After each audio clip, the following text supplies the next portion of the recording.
বললেন এই জন্যই তো ঘাস জন্মায় না, নাম তো রাখছো খুব বাজে একটা নাম। রাসূল ইসলাম বললেন আজ থেকে এলাকার নাম গাদেরা নয়, এলাকার নাম আজকে থেকে খাদেরা।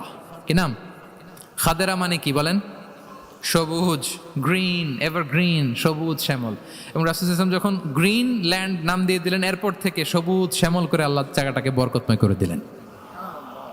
Changing names. এক সুন্দরী নারীকে বললেন মাসমুকি, কি নাম? বলে আসিয়া। আসিয়া মানে অবাধ্য। রাসূল ইসলাম বললেন তুমি এত সুন্দরী, you are a beautiful lady, আর কি বাজে একটা নাম রেখেছো আসিয়া। তুমি আসিয়া কেন হবে? আজকে থেকে তোমার নাম জামিলা, মানে তুমি সুন্দরী, রূপবতী। সুবহানাল্লাহ, সুন্দর একটা নাম দিয়ে দিলেন। এক সাহাবীর নাম ছিল হাজান। হাজান মানে রাফ এন্ড টাফ, রুক্ষ। রাসূল ইসলাম বললেন না, হাজান না, তোমার নাম আজকে থেকে সাহাল।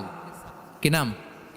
সাহাল। সাহাল মানে সহজ। উনি বলেন যেদিন থেকে সাহাল রাখছি এর আগ পর্যন্ত নাকি ওনার অসুস্থতা, রোগ বালাই একটার পর একটা লেগেই থাকতো।